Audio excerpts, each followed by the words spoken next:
Yes, matapos mag-antay ng mahabang 3 linggo, sa wakas, mayroon na akong malulusog na mga sisiw. Good morning, good morning. Welcome. Welcome to the world. May isa na po napisa. Ang Focus iba mo po yun. susunod ng iba niyan. Focus, mapakusog pa yan.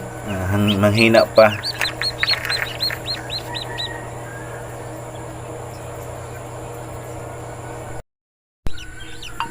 May pangalawa naman na mapipisa.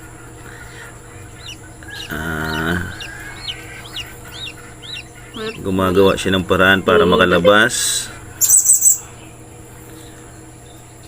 Samantala yung isa ay nagpapalakas na. Nagpapatuyo na. Dali na yan.